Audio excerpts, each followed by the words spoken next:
Let's go ahead and call the meeting to order and start off with the Pledge of Allegiance. Pledge allegiance to the flag of the United States of America and to the republic for which it stands, one nation, under God, indivisible, with liberty and justice for all. Okay, let's move on to item number 3, consideration and approval of the agenda. Does anybody have anything they would like added to the agenda, or would someone like to make a motion to approve? I'll make the motion that we approve the agenda.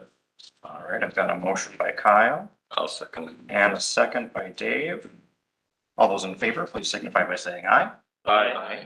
Those opposed, motion carries.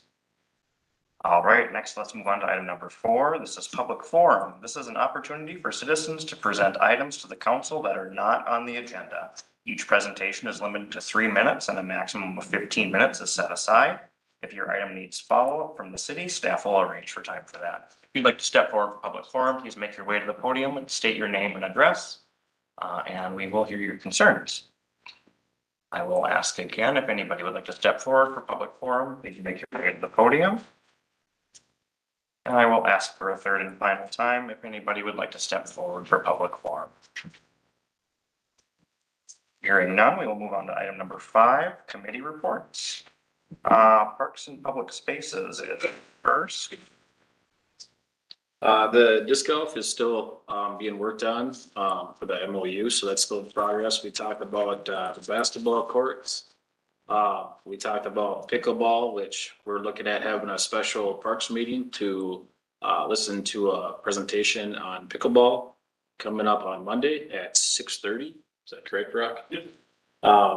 And then we just kind of had a discussion on what to do with the materials that are up there as far as if we maintain the skateboard park and things that are around there and the old basketball court. Am I missing anything, Brock? No, that's about it for that one. Okay. Perfect. HRA, we discussed the damages to the foundation at the Hillside Court buildings and the need for repairs and to move forward with that. There was discussion about a POP grant that we normally apply for. The application was turned in, or it's due, I believe, April. Well, beginning of April. Beginning of April. So they're working on filling that application out, and that could offset some of the costs of the foundation repair. That's really all we covered at HRA that I can think of off the top. So we'll move on to the 315 Main Street Work Group. 2 presentations from great developers. We'll have a packet. Leslie's going to prepare a packet for all of us before the April 2nd meeting that will contain both presentations and kind of a summarized version of everything, all lumped into one document. And then we should be able to hopefully make a decision at that point. Any other follow-up from Dan or Dave? You guys were there too. I would just say that if there's anybody in the public that's looking for information, the article that WCMP put out has a lot of really great information. It's a good place, good resource if you're looking for it. Perfect, thanks, Dan. Next up, the fire protection meeting. Was this the meeting that was here? Is this the one we had with Rush? Yeah, Okay. which is on agenda for, so I think Okay. from this part. Yes, the meeting we had with Rush. Okay, so that was the meeting with Rush, and that's on the agenda later on, so we'll Yes, discuss it. later on. Yep. Perfect. And then liquor committee. We just met this morning and we got a little bit of a tour of what the changes that Laura had made in different areas with the different types of products, the cooler resets and several new racks and different display areas were changed and updated, and it looks really good. They have a screen up there where they put ads on, and the ads aren't just what the liquor store does. it's for what's going on in the community. So people standing at the counter can look at that and get the information while they're waiting to pay their bill. But, Also, I think, what was important is she's been checking her prices against neighbors and just trying to get alignment with, what's right for Pine City for pricing and for, product. I think that took a lot of effort, so she's learning some things about that and then exploring, different options to sell. Like to just keep increasing sales by picking up, or what's it called, Hire, or the hub? City Hive. City Hive. City High, Things like that, so just. And then you have the event coming up, the MMVA, okay, so that'll be good. You're going. Awesome. we better send a chaperone. Yeah. Okay. Yeah, let's do it. All right, any other follow-up on committee updates? Okay, we'll move on to fire department update, fire calls by district. Any questions for Tom or comments for Tom on that? And we can move on to the consent item. Someone would like to make a motion to approve.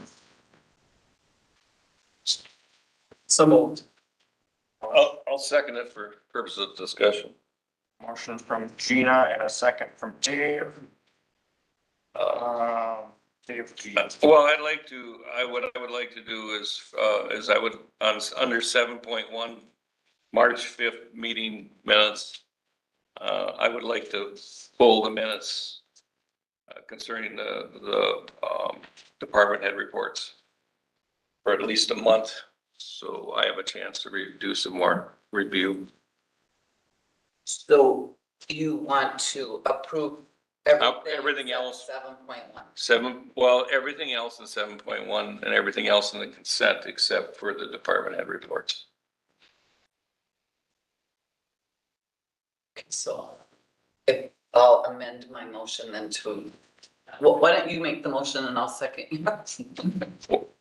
Make the motion that we approve the consent items except for in 7.1, the department head reports. Which is number 7 in the meeting minutes. Right. And then I'll second Dave's motion. All right, we have a motion and a second for any further discussion. All those in favor, please signify by saying aye. Aye. Those opposed, motion carries.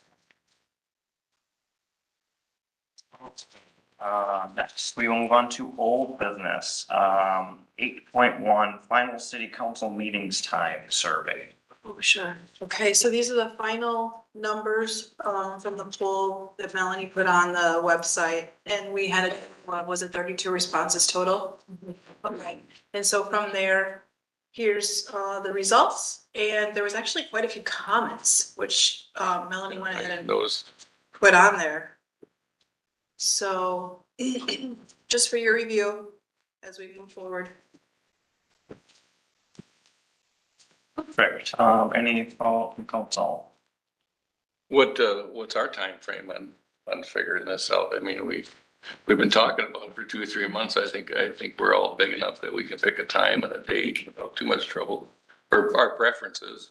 I'd still like to go back to 1 meeting a month and a second business meeting or whatever you want to call it, type of meeting. Where we still could, if we post it, we still can do official business if we declare quorums. So I don't know why, that wouldn't work, but that's just my idea. We could have it as discussion today and then we could bring it to the final, to April, if you want to make a decision. Well, I think we should make a decision at some point. I don't see so that the public can understand. We're gonna be talking about where we're gonna be holding these meetings if something happens with, this building. So, as long as we got to talk about everything, we get the date set, then we can figure out where we're gonna do it, the dates set and the times. It looks like the evening is the preferable time for most people. And, a lot of the comments were that too. I don't know. You have something, Gina? I think the Wednesday evening and the Thursday morning is a great fit for the whole community. My schedule included, other people's schedule kind of gives an option for both people that work evening and afternoons. I'm not adverse to going down to one meeting a month. That would be up to staff to see if they could get all the work done and how that worked. I talked it over with another council member. We thought maybe go to one meeting for the early spring, summer, and then discuss it, see what's getting done. We can, otherwise, I'm perfectly fine with leaving it as it is. I thought it worked well. The dysfunction kind of came from us when we had a lot on our calendars and trying to squeeze things in and, you know, I think we could make 2 meetings a month work and they both could be fairly quickly and.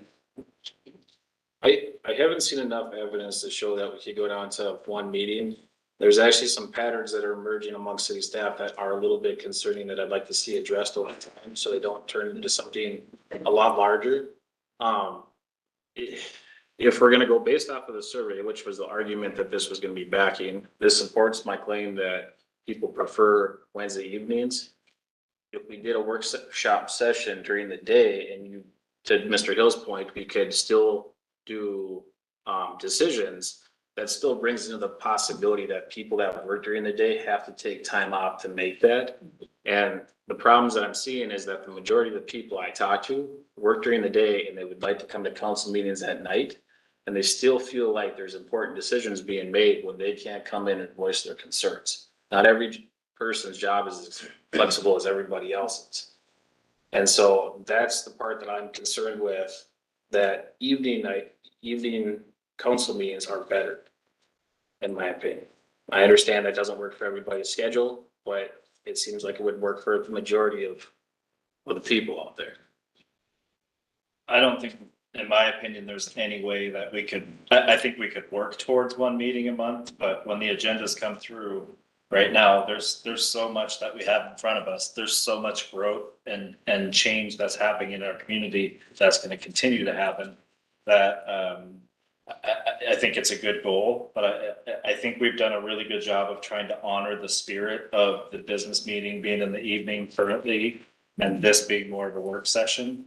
But I'd have to agree with Mr. Palmer that it's been expressed to me, and it's been expressed through the survey in other ways, that people favor the evening meetings because they can participate and attend more readily. I don't want to drag this out forever, but I don't need an answer today. So what I'd like to suggest is that we set maybe one of the June meetings to have a finalized decision, that we give people the time to adjust and have an understanding that council meetings might be changing, or they might be staying the same. 3 months is a pretty long time, and if they can't adjust to that like they could in January, then I have a hard problem being sympathetic. So that would be my thought.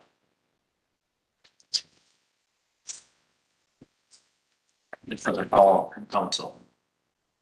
Well, I'm not gonna get what I want, so I guess I'll just back up and I'll be quiet, but no, I just think it's good for discussion. I mean, I think, we're seeing government nationwide shrinking all over the place. So I don't know why we wouldn't want to try to follow that to some degree. I Because think, we're growing like gangbusters.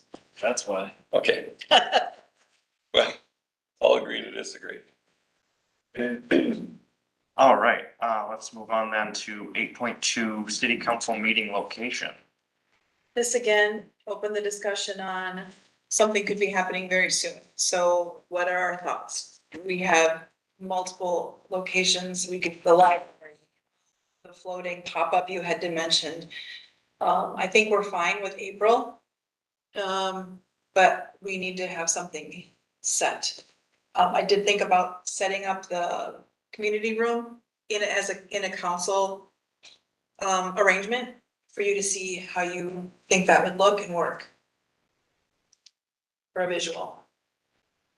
I liked using the county space. I don't know how Yeah. available that is. Dave Minke did say that could be options, but the county doesn't want to see us regularly booking set meetings long term. Here and there, I think they're fine with, but I don't think they're okay with us using it regularly, because we do have other, you know, planning and all the other meetings Because my idea about pop-ups were to try some of it, so one thing, get out into the community, and that in the past has been well attended. The other thing is to perhaps try our different buildings, library being one, VFW being one, fire hall being one, public works being one. They're all city businesses. It might be fun to see how council meetings went in those spaces and how well they were attended. Somebody that has an IT background explained that it would be difficult to stream from our remote locations. But if we were in the community, that would, you know, be another, for those that don't like to stream, they could come to the park or to the hilltop or. I love the idea of traveling the meeting. I personally feel that that creates a mountain of work for staff, not just the IT part of it. There's a lot of work that would be asking of staff to arrange those things and have everything set up, and it's a whole other layer. I feel, my opinion, we need to act on this. I don't know if we can do it today, but we're on a clock that's expiring quickly, and we don't have an IT solution past when that clock expires. And it's gonna take some time to get the things set up, the streaming stuff. And those aren't just luxuries, those are required by law. So we need to make sure that we can have these things in place, have the cameras, have the right bandwidth, and have some time to test it. I feel the community room is our best option. It's something that we own. We can control the scheduling. A lot of the infrastructure that we're gonna need is already in place. We just need to be able to get it set and make sure that it works. So if our IT guy gets a phone call and he's got a jam, we're ready to go. That's my opinion. So you would set this up when, just for us to look at? I can do it whenever.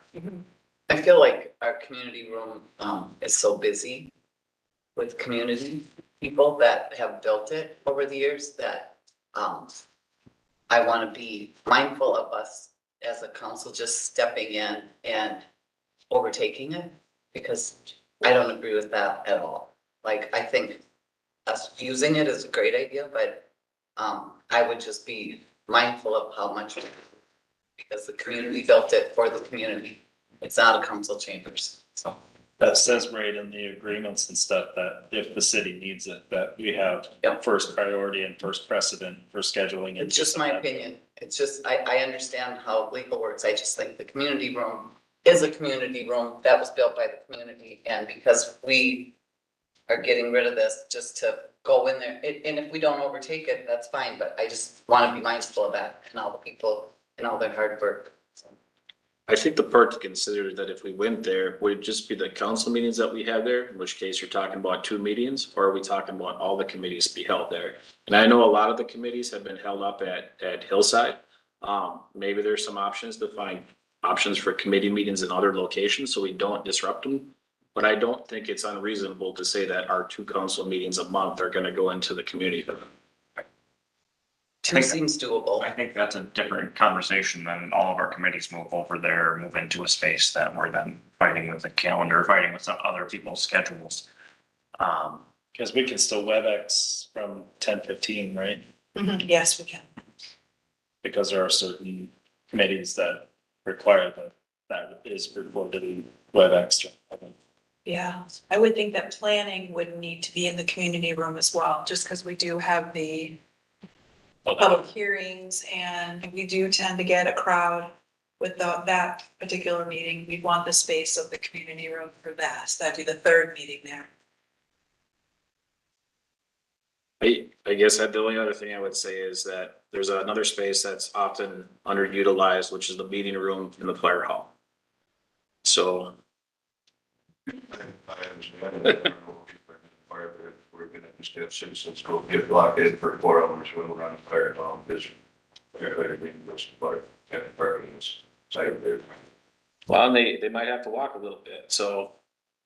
So if that happened, could we just be diligent about the parking? I don't know that I would have council meetings there, but maybe some of the committee meetings that need a place once a month might be an opportunity to put it there. under the expectation that maybe they park at the library and walk over to the fire hall. That should be doable. Should be doable. That's doable. I like that idea. Yes. I like that idea too. Marcy, do you want to, I'd like to see the community room set up, Mhm. see what it looks like. So, Yeah, I'll go back today and look at the schedule and see what day is open and just rearrange it and just ask you to pop over and see it. Sure. So is, my ask about being in the community too difficult to manage because of having to stream the meetings? Is that what I'm hearing? No park meetings, no hilltop meetings, no public work. Well, there's an option of like, if we had a laptop with a camera or even a phone, could we? Do a laptop with the camera. The biggest thing would be just to make sure that we have one of those, like a hotspot or Right. something with the internet to, serve up the meeting, basically. Yeah, we want to do a trial run. Let's say we did it at the park. We'd want to do a trial to see if it, how can you hear? Can you? Right. Gina, I agree, we can't tie that room up all the time, but I think it has to be we need a place that has to be the place. I mean, we have to have something we can count on until we get until we figure out, well, where City Hall is gonna actually be, if there's gonna be a place different from where we're at right now.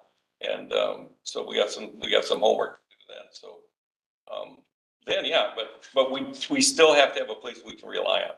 So that's why it's important to get it set up and look at it, and I'd love to move it around. I think Yeah, VFW is a really good choice if they're open to having us, visit there, so. You looked at the BFW or? No, I have not been inside, but that'd be something where we could have the laptop because they don't have They the don't, IT. Right. Do they have internet? don't We think could just so. bring out a hotspot with. Right. Yeah, and just see how the speed goes for loading that is what I'd be worried about. Ultimately, my understanding of what we're discussing here is a temporary Band-Aid. I would like to have some kind of finalized home for City Hall by the end of the year, if not sooner. I don't want to drag this out for the next 10 years trying to find a location. and I agree with you, Kyle, but we have to take care of this building first. And when this is done, then we can point in that direction, I think, or be a lot more serious about it. That's my opinion. Any further discussion from council members? Just so I understand, we would be doing two council and planning probably in the community room. We could utilize 10-15 for certain committee meetings and also the fire hall. And potentially travel to city council meetings with. Well, Right. and also currently Public Works is in the Public Works building, liquor is in the liquor building. Yeah. It would, HRA, HRA, and EDA, planning. Yeah. HRA could be at Hillside. They have a nice meeting room. And we don't typically have a crowd and we have the IT stuff already ready there. They have a community room that's fairly large. It's just as large as ours over there. Our 4-H clubs used to meet Wait, there where? at Hillside Court. well, Oh, it's wait, where- Hillside Court, Hillside Court, right inside, they have at the actual building. a kitchen area and everything. Yeah, it's very, very nice. So you're actually seeing the situation. Yeah. Mhm. You could, that HRA could meet there with no problem. we have met there. Yeah. The board meetings used to be there. Okay. All right, any other follow-up? I would just like to make sure that this stays on the agenda under old business, so we keep discussing and if there's problems that are coming up, so. Got to general reminders. All right, moving on, next is 8.3 Hillside Snow Plowing.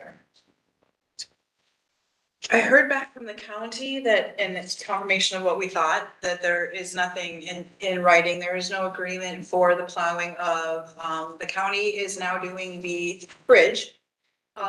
However, they do Hillside Avenue and we're currently doing the sidewalk. So it's just more of a arrangement, an informal arrangement.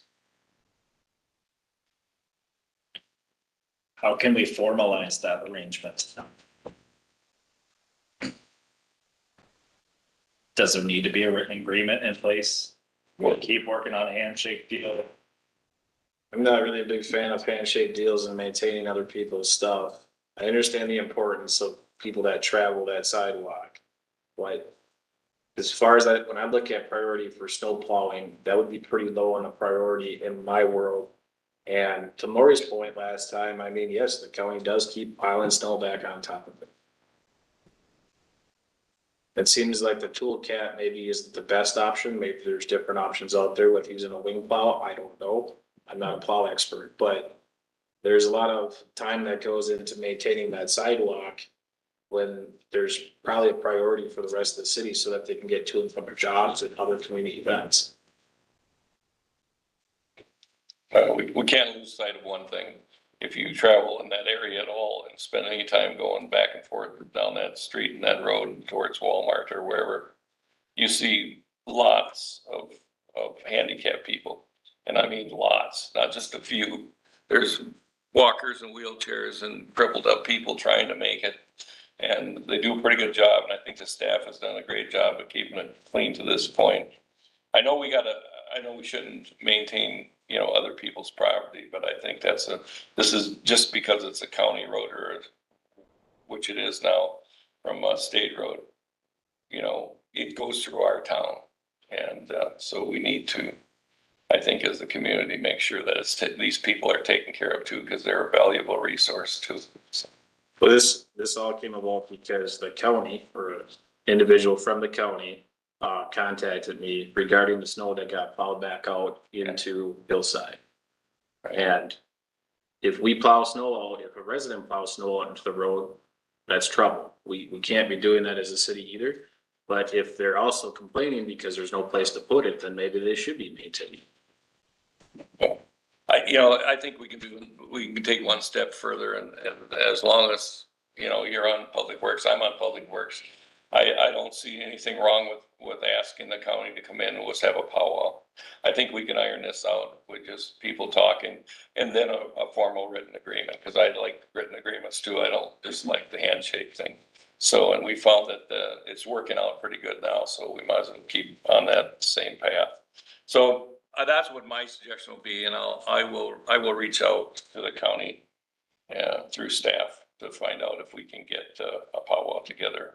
And probably not this Public Works meeting coming up, but another one in the future. Well, can there be a collaboration potentially? The county sends a truck and we send the loader to remove the snow. That's what we're There's no talking about. space left in the green space to put it. Well, I agree that that's a major thoroughfare for a lot of people. And with the continued growth on that end of town, pedestrian traffic is going to continue to increase. There's a lot of people in our community that walking is the only way they have to get to those areas in the winter time. So I prefer a written agreement, but I think we could probably come up with something, make it work, try to schedule it. I don't know. Again, I'm not a plow expert either. well, no, and there might be some budget implications. We might need staffing, we might need equipment, but that's when we go into budget time. That's what we talk about. If that's what the goals are and that's what our ambitions are to take care of this and right what is wrong about what's going on, well, then we got to pay for it at some point. And so that's why we have a budget. So to that point, I would ask that it does go to Public Works and we start brainstorming some ideas on how to make this agreement work and what Right. the financial implications would be so that we can have a solid discussion when it does come for budget planning time. That's cool. Which is now. Right. Starting before we know it. Perfect. All right, any further discussion on that? Hearing none, we'll move on to 8.4, water system improvements. This was asked to be put on the agenda. Did you guys have this on? Yeah, last time, but we were hoping to have some information about, so last month we talked So about, that's the same as actually 9.5 then. not necessarily. Okay. We were talking about doing the water system loop on the north end of town as a water system improvement. As discovered through the water service rate and cost of service study, that the funds that we've been collecting from the last rate increase could be used to complete the loop because it's a water service improvement. So we have millions, almost $4 million in the water fund now. We have a Fawn Meadows estimate that came back to us with some realistic numbers of what that north end is going to cost to complete. And I'm proposing and trying to figure out how can we move this into an RFP situation so we can get this done by the end of this year. We have a lot of interest in certain properties that the city owns. We have, in my opinion, we have a responsibility to the businesses and the residents that are already there to know that if something was to happen, they've got enough water to take care of things, and the guys on the fire trucks don't have to worry about control and pressure to worry about collapse in a water system. I feel like we need to move on this. It's not as expensive. The money is the money's there. So how do we spend it? How do we move this forward?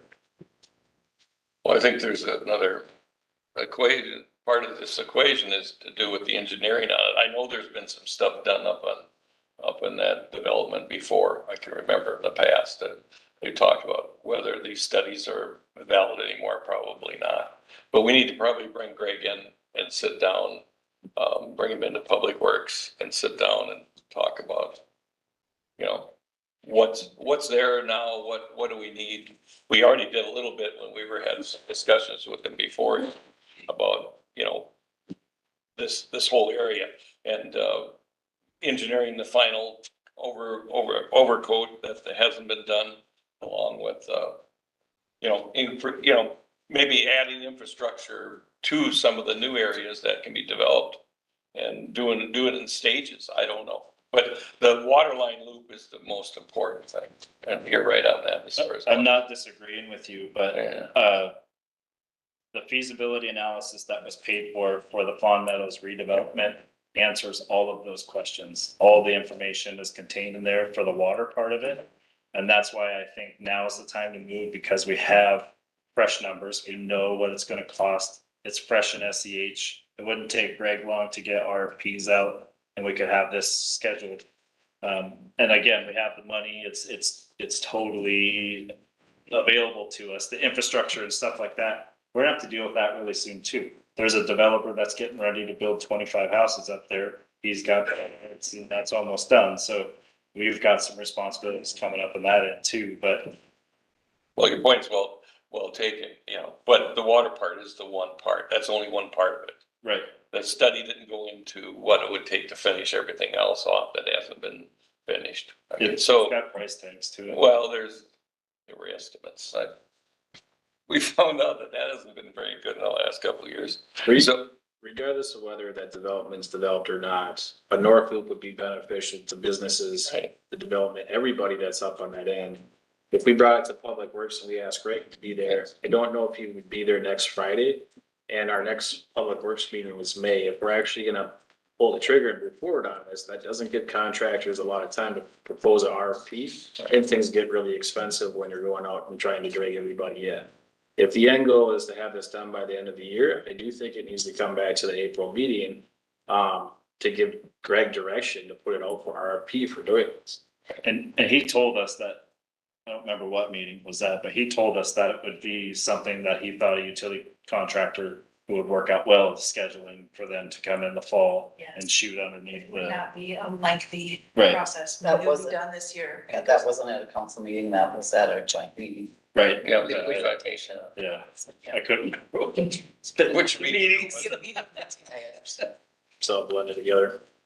So, yeah, just talk, well, yeah, that'd be fine, just to have him put him on he's here the first meeting of the month anyway, so. Just as long as he knows ahead of time what we're gonna be looking for.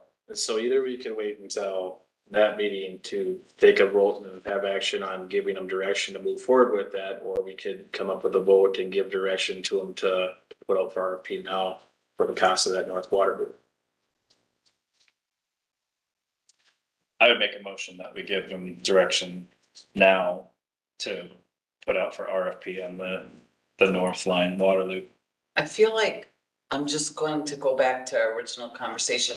I feel like we should make a decision on this, but I feel like we need to have some supporting documents to go along with this. I just I just see that So there's nothing for the community to see before we spend this money. We're making a decision on a Thursday, which we want to workshop this. I think because it's something that we're all passionate about, we're rushing to make a decision. And I think we could have, but I just don't see all our steps we need to have, keep this transparent up here today. it seems like the study with Bob Meadows was done, and that's the transparency of it. We've been talking about Right, this. but it's not included today and it doesn't. But I mean, it just appears that we're. Not spending any money. We're just asking to see how much money it's gonna cost us to spend. And put out an RFP, then I think that's what the agenda should state. And I'm just saying, but It says I'm water. just one opinion on five here. All right, so right now we're kind of in discussion with an open motion on the table, just so that we're following procedure. I'm gonna second the motion so that we open up into discussion for this topic. To Dan's point, we're putting it out for RFP. There's nothing to say that we have to pull the trigger and go forward with any of that. Some of the bids could come back crazily out more expensive than what it is, or it could come back cheaper than what the study's done. But if we drag this out, if we keep coming back with studies, it's never gonna get done. And there's gonna be a point in time when we have a major water main break because of something we're doing or development that's going on, because the system can't support it. And do we wanna be firefighters at that time where we're trying to resolve an issue? Maybe it's in the winter when it's very costly and expensive. Or do we wanna look at addressing this before it's a catastrophic failure? And right now, I think to Mr. Swanson's point, we're just collecting information, we're collecting bids, but there's nothing to say that we have to move forward with those bids. That's my understanding of what he's asking. Am I incorrect in that? No, you're absolutely correct. And I believe that the budget supports it because planning and zoning has enough set aside in professional services that we could utilize for Greg's time that it would take. Okay, So what's the motion? To direct Greg to put out RFPs for completing the North Main water. all right, so we've got a motion from Dan and a second from Kyle. Is there any further discussion from council? Hearing none, all those in favor, please signify by saying aye. Those opposed, motion carries. Okay, next up, let's move on to 8.5 fire contract discussion. This is on here to discuss the meeting we had with Rush City. And then we had talked about having a special meeting to make a decision on how to move forward with the contract with Rush City. I think the special meeting was if there was some kind of draft agreement made up that their council and our council would want to have time to be able to finalize it and vote on it. I think the purpose right now is to come up with the agreement that we would draft up, propose, have them review, and then have ourselves review and come back at the special meeting for final. Before it goes to the April meeting, which is April 2nd, but their current agreement drops on April 1st. I have not received anything from Rush City with regards to the contract. I think their proposal was pretty straightforward. Either we go back to having free mutual aid, or they give us free mutual aid and we give them contracted aid like we've been currently having. I guess my recommendation would be that that's what we follow, is we provide contracted aid and they give us free mutual aid if that's the avenue that they want to go. Are you gonna make that in the formal motion? I will make that as my motion. I'll second it. I've got a motion from Kyle and a second from Dave. Any further discussion from council? Hearing none, all those in favor, please signify by saying aye. Aye. Those opposed, motion carries. All right, next we will move on to 8.6 Fawn Meadows redevelopment update. Leslie's here. Nice to see you. Hi. Good morning, Council, Mr. Mayor. My name is Leslie Sauter. I am the council coordinator for Pine County. I'm directed with you guys for some specific development projects, including this Fawn Meadows redevelopment idea. So roughly, just kind of bring everybody up to speed. Over a year ago, a developer and asked to consider another idea for developing the 30 acres north of the fundamental development. And in order to really vet that out, the individual of these board decided what it would take to finish the infrastructure up to those 30 acres, as well as the delivery to the proposed development. We recently had a joint work session with the council, the EDA, the HRA, invited the engineer, Greg Anderson with SEH, as well as your financial advisor, Chief Marvel with Eller, to kind of just have a frank discussion about what it's meant. So the feasibility report revealed that it's going to be roughly $9 million to bring the infrastructure of 30 acres. Throughout that, as they were conducting the feasibility report, you know, there's like, hey, should we consider this North Ridge road that is platted but not complete in this feasibility report? So we did.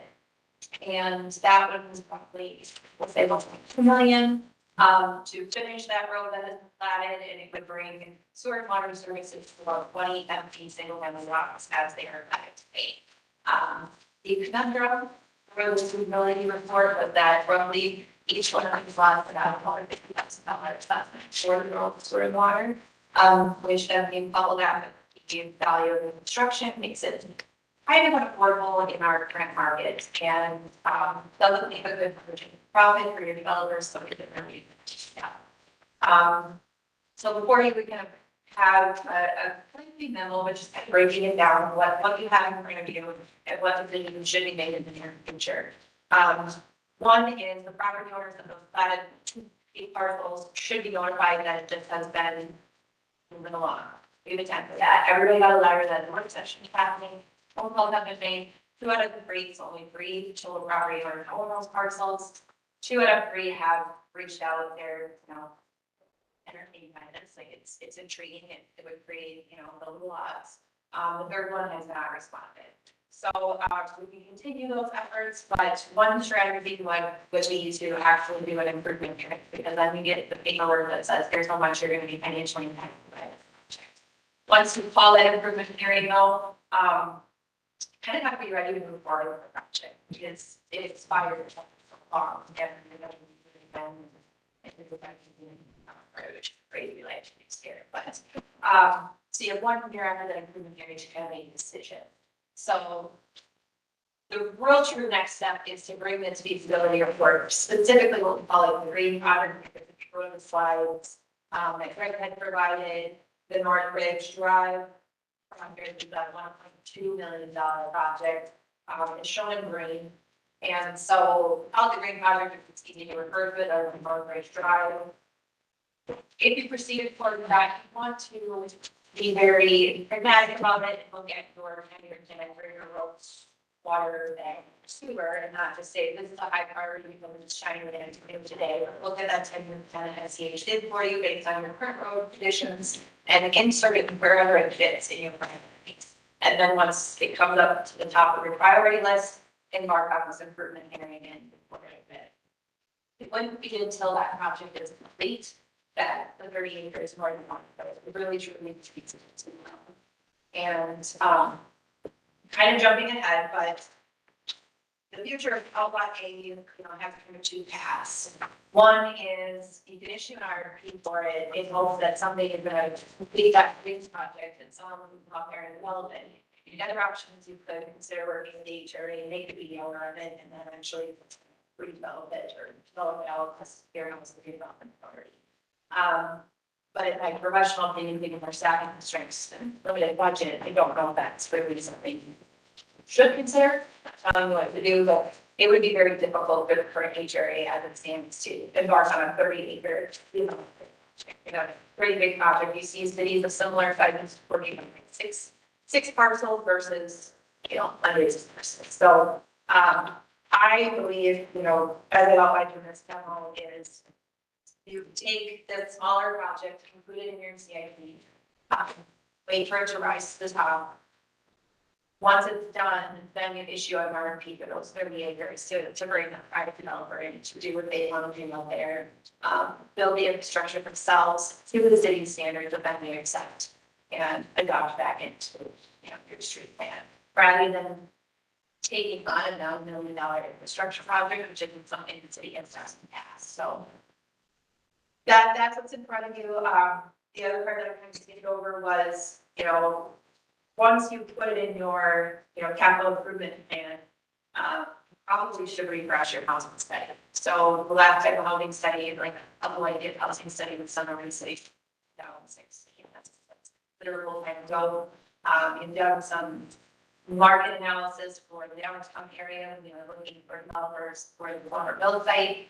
We've done a market analysis when they're attracting 100 unit senior living facility. Those help those specific projects. And so you could do a similar thing for the Farm Meadows neighborhood, like would it be feasible, in current market conditions to do, and how many houses are we talking, and what range should they be in, and what kind of a attraction factor does the city have, if it makes sense. So in the meantime, as you put it on your CIP, you could do all those studies and refresh it. So today, do take some time. So currently you're kind of putting the blocks in place so that once it's done, you're ready to go, and that our people find a developer for that 30 acre parcel and bring several units of housing into the city.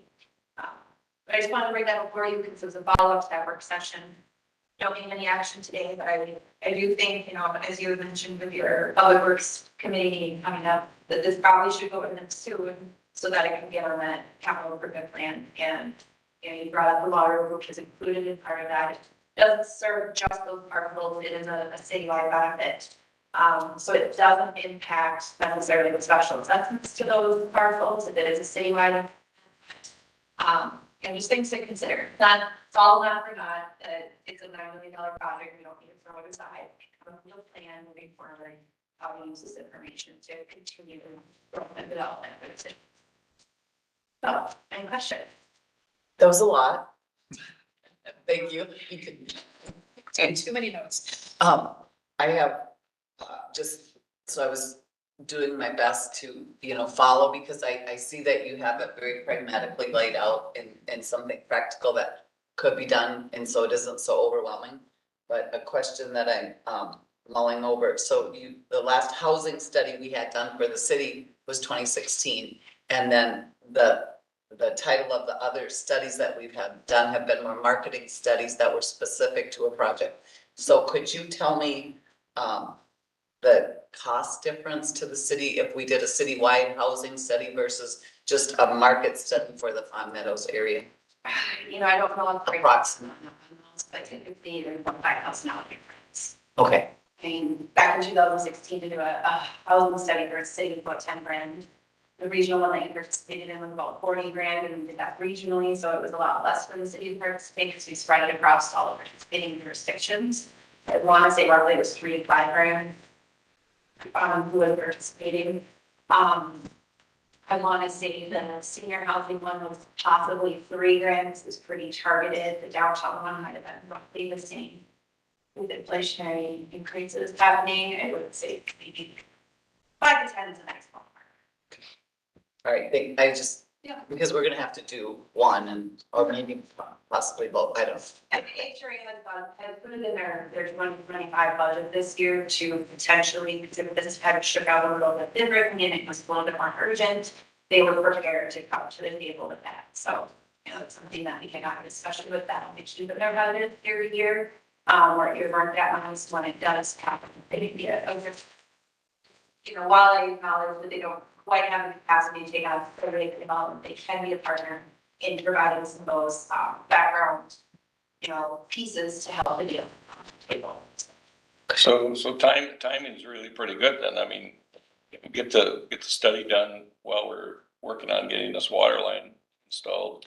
And after the water line's in and the study shows that we need to move ahead, it's gonna give a boost to what? Because one piece that Okay. you are correct, 80% in, the road. Right.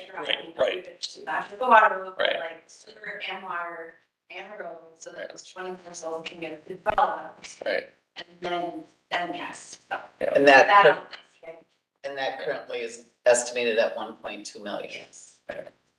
But that's something we could talk about potentially putting on the CIP for this year and have 2 years under the belt of working on financing it. To your point.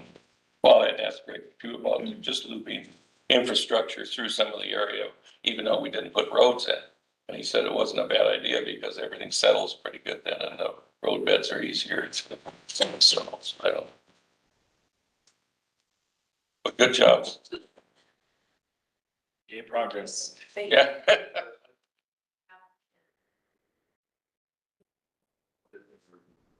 What was the loop of the water? Yeah. Are they looking at bringing that over in that direction where it also be used to serve other properties? Right. Is, or are they just looking at bringing that in, That's a fair question. because maybe it'll be put back on the part that's actually just deviated a little bit. It's like, it comes down the road and then it goes into the cul-de-sac and along the property lines, making it easier. And there's no, it's, yeah, So Yeah. it stays in the easement. well, circular beach. I think it goes through all of our property except a small piece, right? Runs on the property line. Yeah, Oh, okay. Just Yeah, to the- that's what I thought. Yeah. we'd have easement on both sides, so. Right. Well, I mean, I guess my only ask is that it makes it on your public works agenda soon so that you can include it on the CA. Thank you very much. Thank you, Leslie. Thank you. Thanks, Leslie. All right, moving on to new business, 9.1, safe routes to school update. Oh, okay, so Penny Simonson is here. She runs our Safe Routes to School meetings we have each month at the elementary school, and she's just here to update council. Thank you for inviting me. And my boss, Bob Boss, says hi to everybody. I don't know. So, well, I've been for 24, going on 25 years.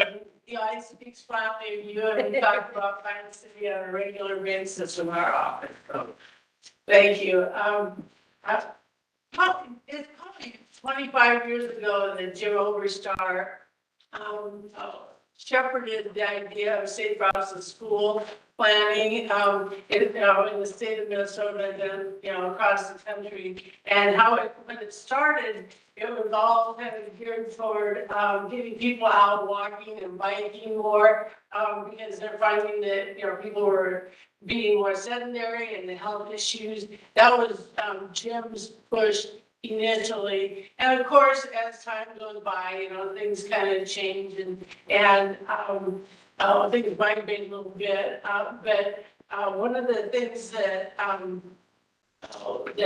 is a primary theme to all of it is safety, safety for pedestrians and people that ride bikes. And not just for the school zones, but for the community in general. And I guess the thing I want to say is that the planning grant that was applied for with the cooperation of the city and the county and the school district here in Pine City pays for the work that I'm doing to bring back to you a bona fide safe routes to school plan. And there is, I hear carrots and sticks with things. And I work primarily with MnDOT. There's no stick in this. It's all a carrot, opportunity for the city and the county and the school district to come up with some ideas, things that they want to put into a plan.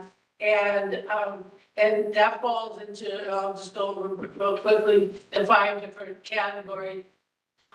So that if you have something that you're working on, and if it's sidewalks, or if it's pedestrian crossings, if it's lighting, if it's street enhancements, I'm kind of picking the things that the city might be interested in. That those ideas of general project ideas we put in this plan, not tying you to that, but when MnDOT or DNR or somebody else, primarily MnDOT and DNR, when they come to having funding applications and they ask you, is this project in an identifiable plan?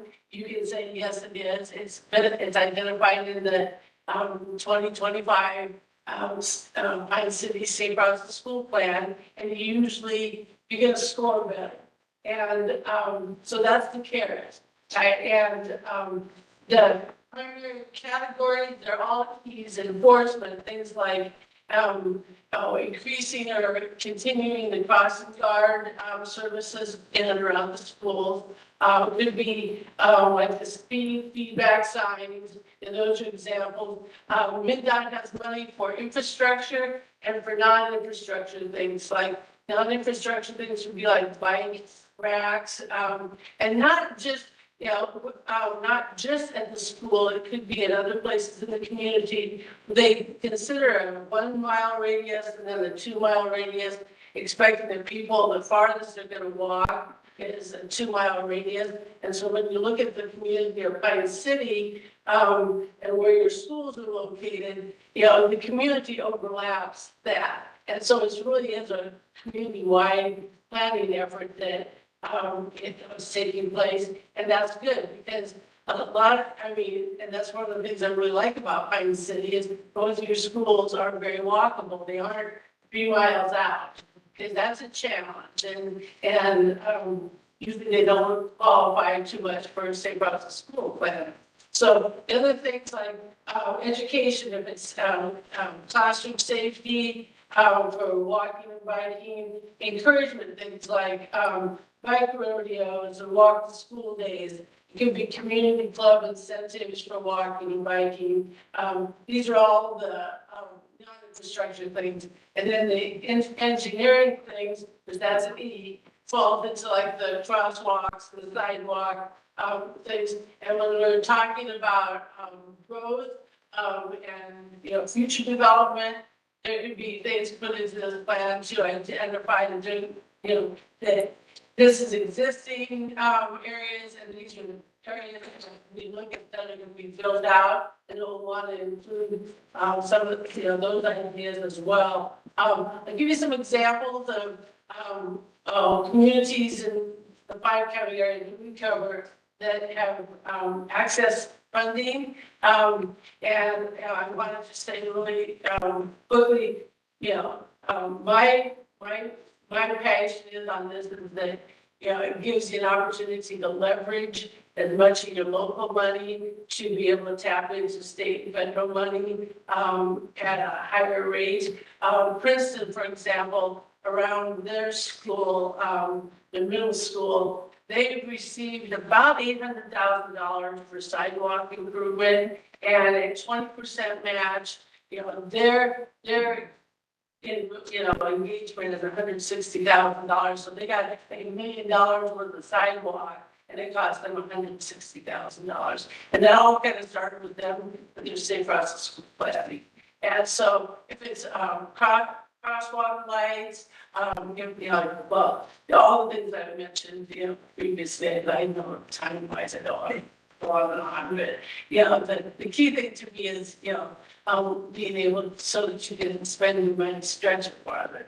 So, we're about 2/3 of the way through the planning process. All the students and parents have been surveyed. We've met multiple times. There's a list of potential places for some improvements, and as that kind of gets fine tuned, we'll share those as well. But I have a list. We can talk about it if you want to. But if you have questions.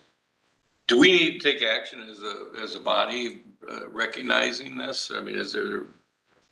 Is that part of the process or the? Toward the end, yes, you'll be given, we'll hold a couple of meetings to show the plan, show the draft plan, the final plan, and to get more public engagement. And you will have an opportunity to bless it, so to speak, at the end to accept the same way with the school district. They'll be able to say, yes, this is a plan that we like, we approve of, but it's your plan, and I'll bring forward some of the things that we've talked about, but you'll have the opportunity to go, we don't want that in there, we want this in there instead, because you all know what the community is gonna want. My other question would be, then the money that, if there was some awards of money that would go through this school, or would it go through the local city body here? Well, it depends on who wants it. It typically, it will probably go through the city. But because of the size of your community, if it's federal funding, the county would have to be your sponsor for those funds. If it's bike racks at the school, they're gonna ask for that funding and, do an application for them. What's nice about these monthly meetings is it's a little bit of everybody, so we have county participation, city participation, MinDOT's there, Yeah, we talked about the. it's a nice blend of everybody. Shoveling of the sidewalk on the bridge, when you talked about that. It's come up, Yeah. it's fun. It's getting shoveled too. That was, kind of where I was going. I was curious about where you're at in your planning. I think you explained that well enough. Public engagement currently and at committee level, what does public engagement look like for the city of Pine City? There's always 2 residents, if not 3 residents, who are faithfully attending these Yeah. meetings and have quite a bit of participation in it. Okay, Yeah, but I would, we're at a point where I would like your, suggestions as far as, where, where you would like to see me be, with presenting the, draft plan. So if you have some suggestions, and part of it, making sure that it's clear, and kind of keeping me up to date, because, I mean, we don't want to get ahead of the city council. Yeah, and I'm sure if one of you are interested in coming to these meetings, When are they? yeah, it's in the morning. The second Tuesday of the month, that is elementary school at 7:30 in the morning. And we really do try to keep it to an hour. Sometimes some have to leave earlier, but Yeah. and then my last question, you were kind of talking about communities that have successfully assessed the money and projects that they've done. Princeton was mentioned, and, that was a nice amount of sidewalks. So in these conversations, when Pine City talks about sidewalks, we have pushback because for a lot of our residents, sidewalk means I have to take care of it. Sure. And do you have any feedback for us for that? That's always the argument. Oh, I don't want a sidewalk because I don't want to shovel it. Nobody walks here. And you're always gonna have somebody that, and I'm gonna put myself in that bucket, then I've got a couple of beautiful trees out in front, and I don't want my trees. Those are all, and guess, where I see what happened in Princeton, which made it successful, is all the project was vetted, and all of that public engagement, it was decided by the, city that was a project that was on their list of things to do. And so then they came in and said, oh, this is some funding that we can access to pay for something that we want to do. So it's, it's Safe Routes to School plan wasn't, wagging the dog. Right, so that's where it loops back to what kind of public engagement are we getting? So I just want to make sure we get the most bang for it. Now, you can, because it's your plan, and as things change, and you see opportunities you want to apply funding for, you can add those things to that plan and complete, update it on a regular basis, which I would encourage people to do that, once a year, take a look at what projects are on the list. And I was advised to make them very general so that if you end up, something real specific, you can say, it was in this intersection, it is what, we were wanting to look at, and this is what we want to do with that intersection. And there are multiple sources of funding, and you can do things in phases. And it was just identified, well, District 1 had contacted me and said, they, with MinDOT, and said, we're doing work in Pine City, and it would really be helpful if they had a Safe Routes to School plan. So you've got some advocates in MinDOT, so that's a good thing. Very nice. Does this, serve primary and secondary schools only, or does it serve post-secondary schools as well? We surveyed everybody, the primary focus initially when Jim Oberstar when it started was pre-K through eighth grade. Thinking that, people over the age of 16 are gonna drive. Well, that's not necessarily true, so, there's a lot of flexibility with each of the communities. They can decide that they want, to focus on, the community at large. And that's really the direction that's been, because you got people that, for whatever reason, they do not drive, and they aren't, 0 to 13 or 16, so. Problem I have is that we have a lot of sidewalks that unless you know that there was sidewalk out there, you wouldn't know that there was sidewalk out there because it's completely overgrown or in bad shape. I mean, we could probably spend $1 million just replacing all the sidewalks in town. But to Gina's point, I mean, we get complaints every year that people have trouble with getting the snow off of the sidewalks. We had a meeting not too long ago where our own public works director didn't like plowing the snow that the county put on the county sidewalk, back onto the road. I mean, it is a major concern for people, and there's a cost associated with that. If there's a heavy snow, are people gonna be expected to come in with a skid steer and clean out the snow that's on their property to keep these areas clear? Are they gonna be expected to put down salt? Are they gonna be expected to fix all the sidewalk that's out there? Are they gonna be expected to pick up all the litter and the trash that people have when they walk down those sidewalks? I mean, I understand safe routes, but I also think that, parents have to parents and find safe routes for them, and drivers need to slow down. And we should look at slowing down speed limits inside city limits because there's racetracks around here. Well, yes, I don't disagree with it. Actually, I agree with everything that you stated, and I have to be careful about that with my job, because there are communities that they want sidewalks. I mean, and this is not a sidewalk, plan. You can put into that things that you want to put into, and the traffic calming. I mean, Marcy, you heard me tell the story. My husband and I, we've lived here for 25 years.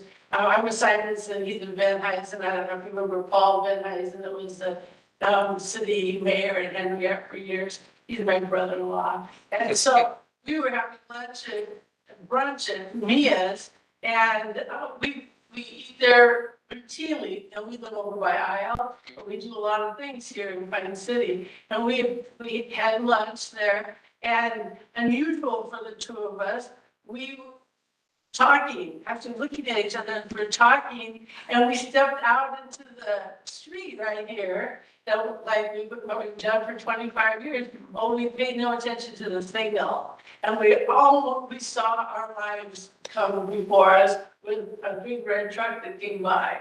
And, my idea there would be to shorten that space to calm the traffic. And I realized, I know, Pine City history, that's been something that's been talked about and we decided not to do.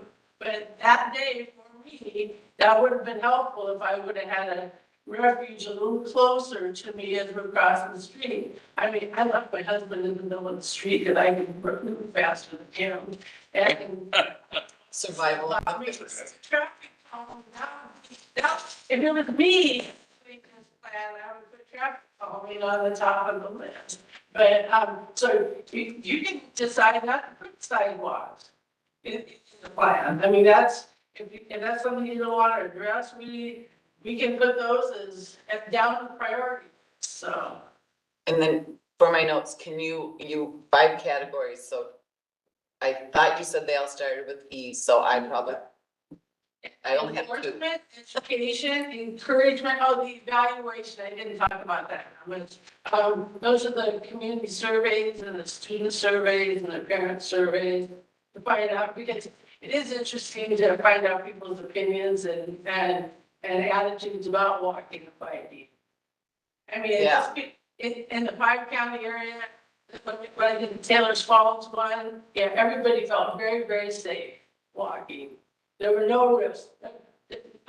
Nobody was gonna take a child, or no dog was gonna be was gonna bite somebody, but in Princeton, people were fearful that people were gonna be, my child was gonna be abducted. And so when you are faced with, you know, what people's attitudes are, it gives you an idea of what projects are gonna fly or what things might not. And then the last one was engineering. Education, engineering, encouragement, evaluations, And enforcement. enforcement. Thank you. Probably taking more time than they should. No, well, thank you for coming. Thank you. Thank you. This is what. If you have any questions, my contact information is here and, all right. Okay, thanks, Penny. I think that, her presence and her conversation is a good example of what Thursday meetings could be. Yeah. We have our economic development director here, we have her here, and, you know, Yeah. maybe try to make that the flavor of our Thursday mornings, more informational like that and professionals. Yeah, and these meetings have been going on for about a year and it's each, like MinDOT's been bringing so much to the table. Like maps they've done that I didn't even know were possible. And so if anyone's interested in attending, let me know. Thank you. All right, let's move on to item number 9.2, request for council action to reschedule the April 17th council meeting. Yes, this is me. I am unable, this will be my first meeting I would miss if you choose not to. I am just not gonna be available to be here, and that's what we've scheduled as our first quarter budget review. And if we move it to the following Thursday, we'd still have a 2-week buffer between the Wednesday night council. So if it pleases council, I would love to see that meeting move to the following Thursday for our budget review. If not, I will find another staff member to lead it.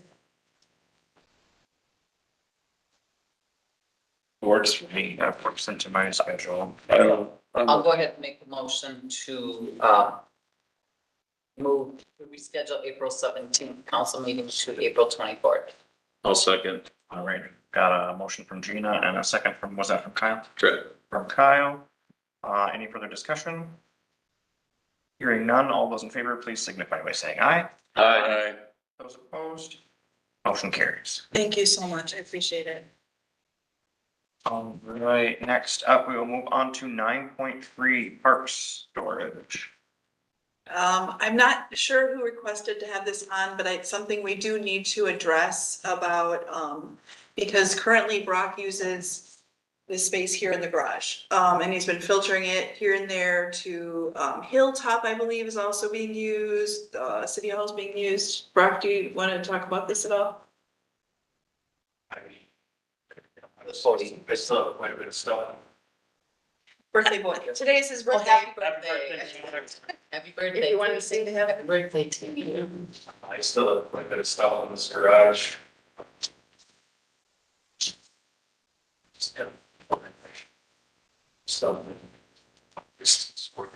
So I'll bill Brock out on this one because I met with him last week and he was kind of going through all the stuff and moving stuff up to, I'm forgetting all the hill names, but Yeah. Hilltop. Hilltop.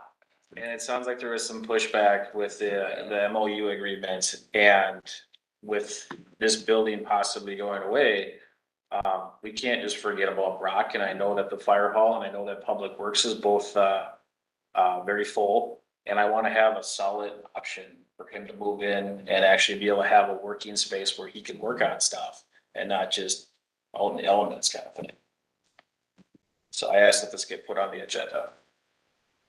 Do you have a wish list? Do you have an idea for us of a space that would work for you? It's kind of silly for me to say, I think you should work here, when you could maybe tell us what you're thinking. I guess for this season, like Hilltops, afterward, we see anything. I don't see anything for us to be able to do right now. And this season means spring, summer, or this season means 1 year, or What is this summer? Okay. So I guess we just have that. We're, yeah, just deal with. But that's the operating on Hilltop. Hopefully we can find some, we can go in the summer, and maybe get more settled in. The, first program. Could you, I know that, I know when Stacy was here and what her inside equipment looked like and that filled up that whole room. But can you remind me of how many mowers and all that? Like I never really eyeballed your stuff all together. Yeah, so we have a parts truck, and then I have my truck. Okay. We will. There's some big. On getting. Eventually, it'd be nice to get it, whether side by side, but then. Three mowers. Are those all push mowers or riding ones? So 3 riders, okay. What about a portable storage unit like we bought for the city records? Maybe a bigger one or maybe a couple smaller ones or whatever, located wherever our property is that would allow us to put them. Yeah, they do have a side. Opening. Yeah, As long as we don't know things should be. That would be ideal because. that's kind of what I was thinking. And then maybe, we know we can sell the darn things when we're done with them, but if I've got some ideas on a couple other things that I'm thinking about. I think the important thing is that we deal with this building first, and then we can look at our futures. They're just kind of overlapping, like it needs to Right. get out. Well, and that's why I said, well, I would authorize, and I need to make the motion to allow him to go out, and we'll find the funds somewhere. I don't like saying that, and I don't relish saying that. But this is something, if we don't have it in that fund, we're gonna have to figure it out. The one thing I would say is that, I do believe that you work on a number of different things, and he's gotta be able to have a workspace in basically a climate controlled environment, in my opinion, because you don't wanna be trying to paint out in the rain. So will that storage space that you're talking about provide adequate lighting and a workspace for him to be able to work on what he needs to work on? Maybe it gets us passed on the storage, and maybe we can, steal some space from other places, but, Well, if he can take stuff out of Hilltop and put in these storage units, because I think one for maybe the lawnmowers and stuff, and maybe one for just getting rid of the stuff so that you can utilize Hilltop as a work area to work on things, because that does have power and everything. So, use that as your workstation, and then wherever you would put them storage units. I don't know if we have room down behind the fire hall somewhere or whatever, if that's even a good spot. and that might be an option, but, from our discussion, my understanding is that you're getting some pushback because of the MOU for what Hilltop could be utilized as, right? Yeah.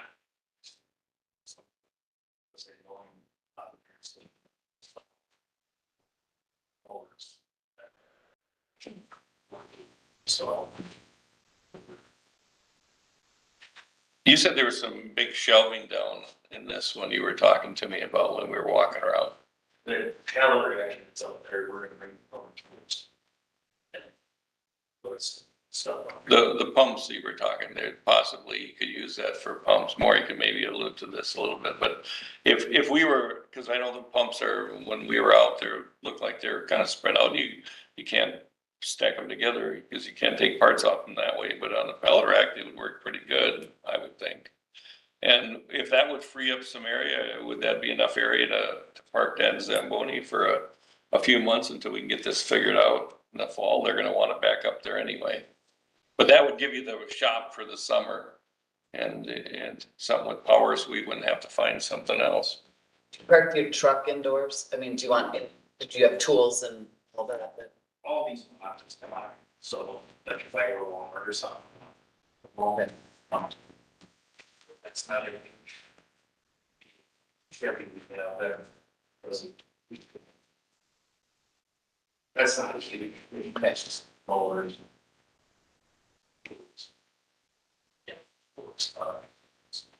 So I don't wanna kick this can down the road. No, I think we need to solve it. But, I don't think that we're gonna necessarily resolve the issue today.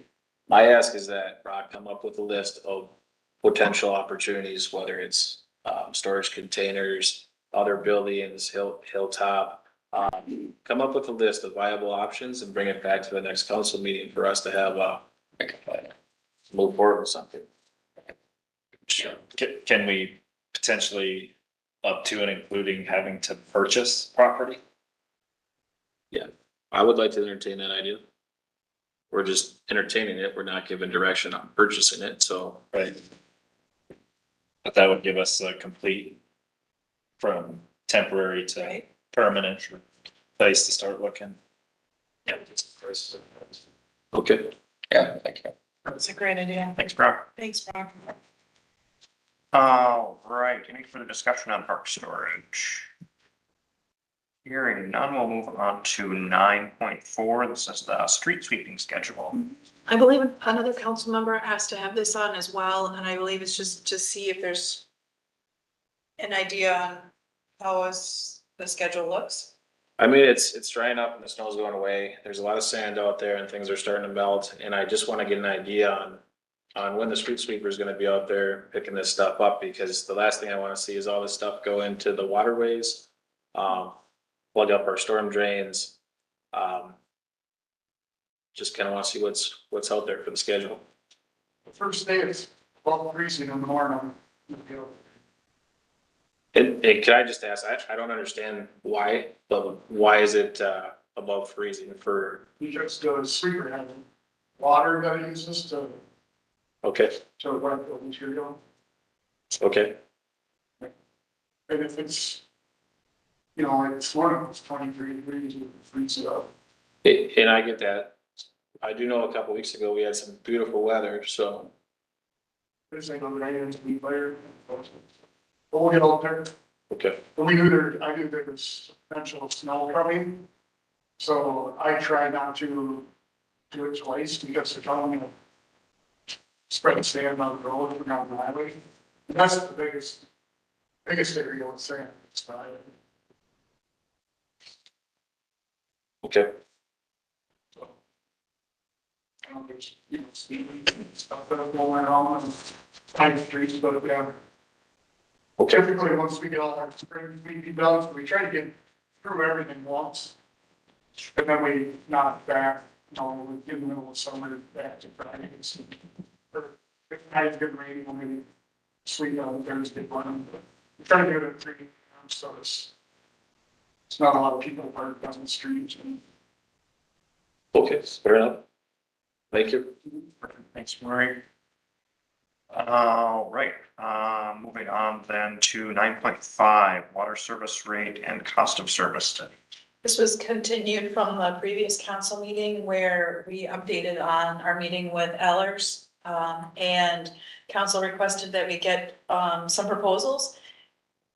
Shortly after our ordinance meeting, Jason from Ellers did go on vacation. He returned yesterday, so I'm sure he's a little swamped. I do have SEH's, proposal submitted on the water and rate study. I'm expecting to hear from Jason shortly, and then I'll present those offers.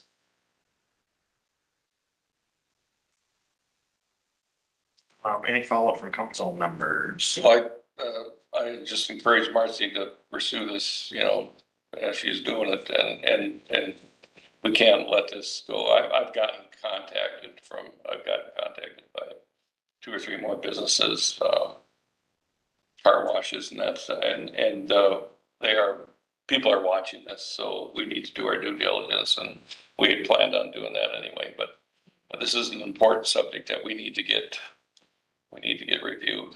And that's the perfect time to do it, expect with the expansion and stuff, so. At the last ordinance meeting, it was nice because we had a very thorough presentation from Jason at Ellers. And there was a couple of business owners that were in attendance. So they're very engaged in the business community.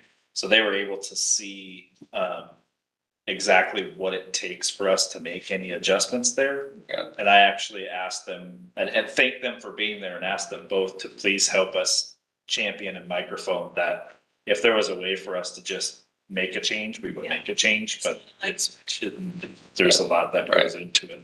Yeah. But I appreciate what you're saying because people are paying attention. They're paying attention. Maury, did you have Yeah, that's very more of a question for Marcy, but, in this research, are they bringing into effect like the whole, what it costs for the water towers and, you know, if we've been talking about that. Right. You know, that program, Right. that. And water the main potential, load. and the potential cleaning and, yeah, So I mean, possible rebate, right. so that we're gonna need to add another treatment process at some point. So these are things that are coming down the road with water fund. They're large ticket items in the next 5 years. So, So he explained to us, that the last study was done, we're coming up on 10 years. And at that point in time, the rate was set to increase for 10 years. And those funds would go into the enterprise funds of water and sewer. And the goal was to use those to offset infrastructure projects, capital improvement projects, water system, and that. So his suggestion is that it should be done every 3 to 5 years, and that we engage in another one now because we're at the end of the life cycle of the last study. And from what he said, it's everything within the system that they evaluate, including what it costs for usage from collecting from townships for the sewer, and the cost of usage of everything in the water system, and what it's gonna take to set the rates to be able to maintain and improve the systems as they need moving forward. If we decide it's 5 years, if we decide it's 10 years, however. And if those things aren't in there, I think that we have the ability to add them. yeah, I wanna make sure that that's the Yeah. discussion, That he knows our specific issues that the city has. because there are some large ticket. Valid point. Yes. Okay, thanks. Thank you. Thank you. Any further discussion on 9.5? Hearing none, we'll move on to 9.6, city planner unionization. This was requested to be, I had mentioned to council in a memo that, the city planner, we assumed was a non-union position as it had been in the past. City planner position actually had been a job position with the city, and it was not union. Community development directors have not been in the union.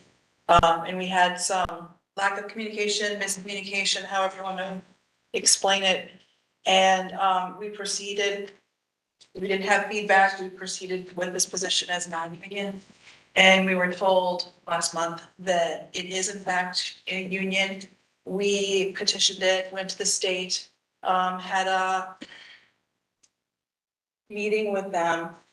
And the way the wording we have with our contract, it states we are wall to wall, which opens the door to potentially virtually all seats, positions in the city. So this ended up being put back into the union, so. So I'm not very happy with the deal that went down on this one, but I do know that union negotiations are up and coming. Right. And my request would be that under chapter 13D with the state statute, the council can meet in a closed session to discuss what our goals for union negotiations are. And I think it's time that we set a plan on what we want to see, because I'm not really happy with what's going on right now. I agree. I don't feel, typically in the past, that's been a position that the city and municipality can have some control and some influence over. And it felt very strong-armed to me. I don't think, if we were to change the job description to something else, that's the only caveat that's different here, then we should have been given that opportunity. We have documented trail that we tried to reach out, we didn't receive, and then all of a sudden there was a vote.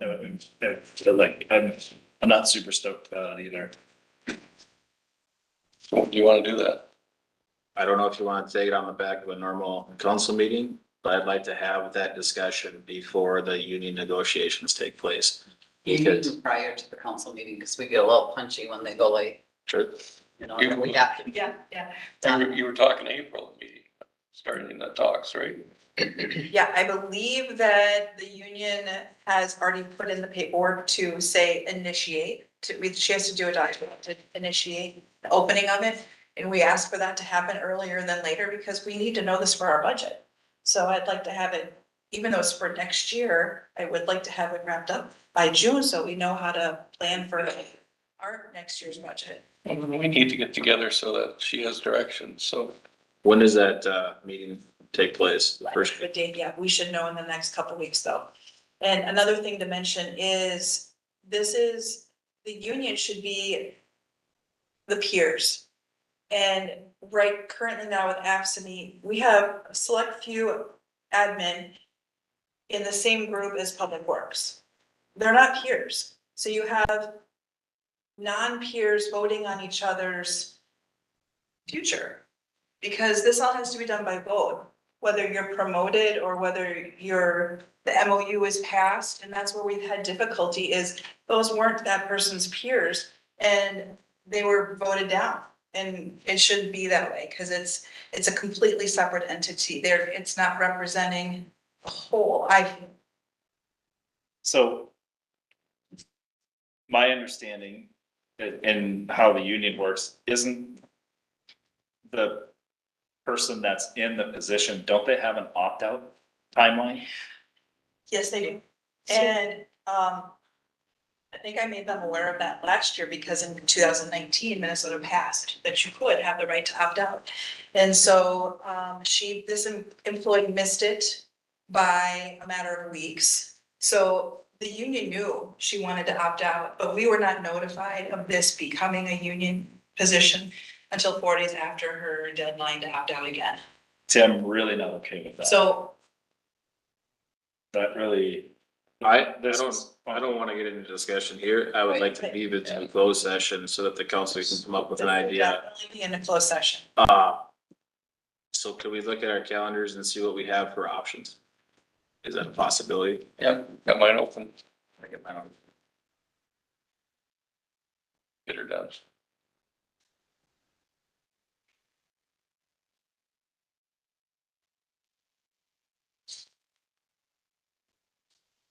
are we still potentially thinking about having a special meeting on the 27th regarding the fire contract draft? I believe the decision was made today. Yeah, we have to get. I will reach out to our city this week. That's what you wanna set as a special session regarding the fire contract and a closed session discussing the union negotiations? We could, we gotta be here anyway. We're gonna be here, it's just an idea. Oh, and sign the contract? But we could, yeah, Because if we sign the fire contract, we can, on the 27th, we can prove that. Yeah, I'm not as clear on saying this as I wanna be, but I do know on special sessions, you have to stick only to the topic, so would we have two different special sessions on the same night? Or, again, I know that you can only talk about what you post, but, Well, the fire Can you contract, post the two fire different topics? meeting does not need to be closed. okay, But the one we want to talk about with the union needs to be a closed session. The, but it's still special. Is it a special session or is it the fire? Could be a special meeting. Just looking for Yeah. clarification. I To don't Jim's wanna get point. much water over it. we could have two meetings in one day, note one right after the other. a special council meeting, if we're calling it as a special council meeting, we can have the open agenda it sets the agenda just the same, have the open agenda topic, close it, and then reopen it. That's my understanding. Yeah, Or I Would do be two, a lot. I just do two separate meetings, two separate times too. That gets tricky because Yeah, what if one goes longer. goes longer than the other? It's stop. It's stop talking. Have to have an answer pretty quick. Yeah. Let's just do it after. Does the 27th work for everybody to get together? What day is that? It's a Thursday. It's a Thursday. I have trivia, What time is the trivia? 7, What time Do it earlier? 7. 7. Bring them here, will all help. Oh, let's be done before 7. So I usually have Thursdays off, so that'll. Thursday, the 27th, do we want to say 5 o'clock for a special meeting? address the fire contract, At 7, no, at 5. oh, 5, okay. That work for everybody, 5 o'clock, It's fine. special meeting, fire contract, ending with a closed discussion on Union. union. Okay, Perfect. Do we need that in the form of a motion? I'll make that motion. Okay, motion from Kyle. Do I hear a second? Oh, yeah, I'll go ahead and check that out. All right, motion by Kyle, second by Dan. All those in favor, please signify by saying aye. I- Those opposed, motion carries. okay, thank you. Perfect. All right, moving on, number 10, the financial report. Does anybody have any questions or? We have the No. 9.7. 9/7. Oops.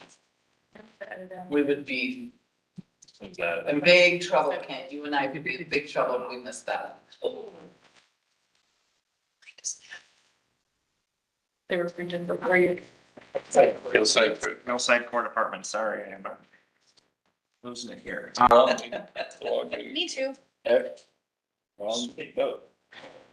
Told you 2 hours and then we all. Mush. Who's going to take this?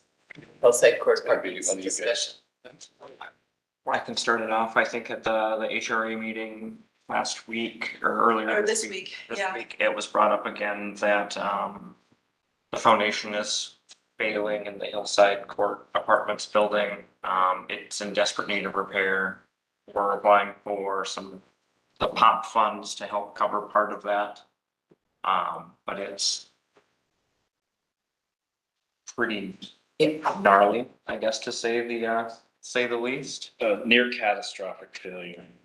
I feel like the pictures spoke 1,000 words. Somebody can tell you that something's bad, but when they provided the pictures of what they're dealing with, it's unsafe and it needs to, be repaired. We're looking at a potentially large price tag. HRA, as an option with this funding. The management that we have said funding this year is probably imperative because of the amount that's available this year versus the years coming are significantly different from 40,000 down to, or 40 million down to 5 million. 7. 7, okay. So hopefully this will go through. Doesn't cost the counseling anything. It's coming from the HRA. Pictures, you're like, Just back up a second, you're saying it's gonna be a $7 million project? No, There's these are the pictures $7 that, million of POP funds available. in 2 years from now. so if you look at the screen, these are the pictures that were presented to us during HRA. This is a residence apartment where the ice had pushed through, I believe, the wall, and there was a thick ice barrier, but then this is all black mold that's on the bookshelf. And that came up in a matter of weeks. Yeah. Oh, is it all in a row? Okay. And then mold on the wall. It says exterior wall, but actually this is the carpet, so this is inside I just think it's outside, maybe in a hallway. in the hallway, but you can see the bubbling here. And the actual paint falling off the carpet. This is wall and floor are starting to separate, have tried to caulk to prevent the cold air from coming inside, so along here. I think she was saying there was actually like an ice barrier right here as well. This is the foundation. So, just from my understanding, we own this building Yeah. Correct, and there's black mold correct, in rooms and we're allowing people to live there right now. correct. After the HRA meeting, I went, the next day and spent some time with the director of the HRA and just asked some questions. The problem that I have, I've been attending HRA meetings for a few years now. This has been on a radar for a very long time. We've been applying for POP funds for a very long time. We've been looking for this government subsidy to take care of the property that we're responsible for maintaining. And this isn't a new issue. This has been going on for years. It was brought up during COVID, it's when it first came to our attention. Yeah, And that's, then we got different bids, we got big problem, then it was not gonna be costly, then we had someone in there and they said, whoa, this is bigger than So we threw a couple nickels and dimes at it, had some dirt work done that really didn't do anything but help collect the water, and it doesn't distribute the water. Couple questions. Ballpark. What are we looking at for money? 600,000 to 800,000. Okay, they pay rent for this building or for the units that they have, right? Correct. And none of that money was being used to fix things. What I'm freaking out about right now is that this is another school scenario going on. And at some point, somebody decided that it was a bad idea to stop putting money into infrastructure repairs. So whoever came up with that idea, in my mind, should be fired. I like the idea of resolving this issue right away. I do not like the fact that we have anybody living in a building that has black mold. For one thing, the liability is astronomical. If this whole remediation is going on, in my opinion, people should not be in that building. And I understand that that's a difficult sale, but I can't have people in a dangerous situation. Right, so I will tell you that, management expressed that as soon as it was brought to their attention, they gave him an alternative of where to live while it was being cleaned. That doesn't minimize what you're saying. I'm just saying on that particular situation that was shown to us, they were able to keep him safe once they learned of the danger with the black mold. To your point, it's going to come back and all that, but I also want to say that, our HRA, 7 years ago, and I don't mean to talk poorly of any past members, but it was revamped about 7 years ago and tried to get new life because they had members on the HRA that were in their 80s, and I don't know that they even met regularly. So shortly after starting this revitalization of the HRA, this problem was discovered, and yeah, it's been minimized, and now it's the true problems have really shown, so. I'll talk bad about people that aren't here anymore because the person that was in charge of the HRA is no longer in a seat that used to sit on this council. And he knew about it for a very long time and chose to do nothing about it. So what I asked was financials, and I was hoping that Greg was gonna be here today, but from the building management company and the capital amount of money that they could liquefy into cash today safely and leave them with a buffer to work off of if there was some other failure in that building is about $225,000. The HRA has, I don't remember exactly which fund, but there was like $32,000 in there that they could apply towards this. The RLF had about 50,000 that they could comfortably pull out, and there was one other fund that there was about 75,000 that could come out in cash and be liquefiable right now, which puts us at about $382,000 in cash if we needed it right now. So if the total cost of this project is $600,000, can we phase this out so we can get somebody out there this year with this cash that we have and build it into our budget for next year and stop waiting for the government handout to fix this? We need to, this is our responsibility. This is our building. We are responsible for this. It's been going on for far too long. And I don't know, that's where I'm at with it. We have to do something. So I 100% agree with that. But this is a prime example of why the city is not good stewards of residential properties. Right. And they shouldn't be in the management zone. I do believe that we should fix this problem, and I think that we should look at seeing if we can sell this building, because history has proven that we are not good stewards of this project. Go ahead. I appreciate that comment. However, every year the HRA.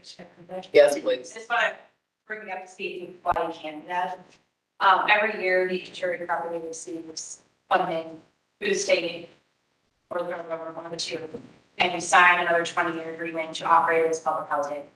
So if you do that, you have to pay back all those funds And what is that you've received over the last 20 years if you sign that agreement. And that's what operates that property. And yeah, so I do remember during COVID when the siding was replaced through a bill damage claim, that was when the foundation problems were noticed. And the executive director I had gotten quotes from local contractors to fix, and from what I believe, it was, we don't think that maybe this will fix it, so let's get some more, opinions on it, and then it kind of got kicked down the road until it became a 6 to 8. For sure. But I don't know if you can dispose of it. I would invite you to have Jolene, my smart management, come and explain it fully to you. But there is this 20-year agreement that gets signed pretty much every year to get those operational funds to run that as an affordable housing project. And you're nodding, Martin, sort of. Well, I think, I was on HIA the first year I was on the council. And I think the management company that, and at that time, I wasn't very happy with any of that going on. But the management company we have now is doing a very good job. And so I think and Marcy, correct me if I'm wrong, as far as what happens between Hillside Court and the city of Pine City runs fairly smooth right now. I don't think there's a lot of bumps and problems. I mean, I think they take care of pretty much everything. We get a few complaints from residents, I think. I've gotten phone calls, but it's always the same one, it's the same complaints. So I don't even go anywhere with them, but. The management company is the taxpayers of Pine City that can't afford their own taxes. Ultimately, at the end, we have a hazmat situation that we have to deal with. And to Mr. Swanson's point, the last however many years, we knew about that problem. We kicked the can down the road. We are not good stewards of managing housing. We should not be involved with it. I understand that we might be stuck. I would like to pursue options to be able to get out of this situation. I do think that we need to fix it, but we should not be in charge of this because right now we have a very dedicated council. Who's to say that the next council doesn't come in and decide to kick the can down the road and have even worse situations going on? Or at least come up with some kind of policy that if this stuff happens again, the council doesn't have the ability to kick it down the road. To SMR, the management company that we have, I will commend them that they have been doing a very good job at every HR meeting that I've been at over the last couple of years of professionally and politely bringing up this issue nearly every meeting. And they do their best to kind of, I don't know, swallow it, if you will, but it has been discussed. When are the pop grants coming? When's that due? Right now. Right now. Yeah, I mean, when is the announcements are gonna be made? end of the year, October, I believe. It's through September, I thought she said. Recall specific. One thing you could maybe find out is, and I think I asked this like a few years ago, but whether or not, if we start anything and try to correct the problems, Kyle, like you're talking, and get it lined up, are we jeopardizing any part of the grant process? See, I'm of the opinion that we don't wait for government bailout. We gotta budget this in our budget cycle and pay for the rest of it ourselves. Well, I don't know what's wrong with finding out whether or not if we do anything or don't do anything, it doesn't affect anything in the future. That's probably just a question that could be asked of the management company. If they've done the grants for years, so they would know, and I think if we can find that out, then I agree with you, yeah, we need to move forward, but one question doesn't take that long. If the decision is to wait for grant funding, it would be my opinion that nobody lives in that building. Black mold is a serious issue. Doesn't matter how good you are at walling it off, it's there until you mitigate it, and I'm sure it's throughout the rest of the building. We can't have people living in a dangerous situation. I agree with Mr. Swanson that we need to remedy the situation immediately, because this is a huge liability. If somebody comes back, they can sue us for a lot of money. That's game over. Waiting for a grant isn't gonna solve the issue unless we wanna evict all those people. I never said we were gonna wait for a grant. I said we need to move forward, but we need to ask one question: will it affect what we're doing, right? Will that affect the grant process, whether we wait for a grant or not? This getting bids and getting RFPs out and stuff, which I'm guessing that's what we gotta do for this, right? Or am I wrong? So That's why I was hoping that Craig was here, because I know at some point there's, and maybe Leslie, but there was some estimates put together, the work that needs to be done on the foundation, or is That that was, still- I remember that. I was a part of that. Mhm. It was so much for the inside, so much for the outside. Pardon? That's Martin Gibbons. Mhm. they have all that information. Adam, did you have some follow-up as well? Yeah, just to make sure that everybody's on the same page here. Like a year or two ago, when they were concerned about mold being really. I reached out to the Minnesota State Fire Marshal because there's no mold fire. So I had questions about how they would go about handling a situation like that. And they advised us that we should not be calling anything mold unless we are certified mold experts. Right. So very low on probably by that is a mold situation where they're totally looking at apartments. That makes sense? Right. And when I was fire marshal, Adam, to add on to that, I made many inquiries too, because I would get complaints from apartment people and house people, rentals, that they had the mold, and I got the same answers. First of all, Pine City, and I don't think, or Pine County, and I don't think it still has a mold expert on staff. Kennebec County at one time had one. I don't know what certification and how they get that, but that was the closest mold expert to us, was that worked for Kennebec County. So, and I was told the same thing, you know, if you make a deal of it, then you're gonna have problems. If you just don't bring it up, I mean, it still has to be handled. They give you, they have a packet of stuff that they handed out. That was Kennebec, and how to treat it, how to take care of it.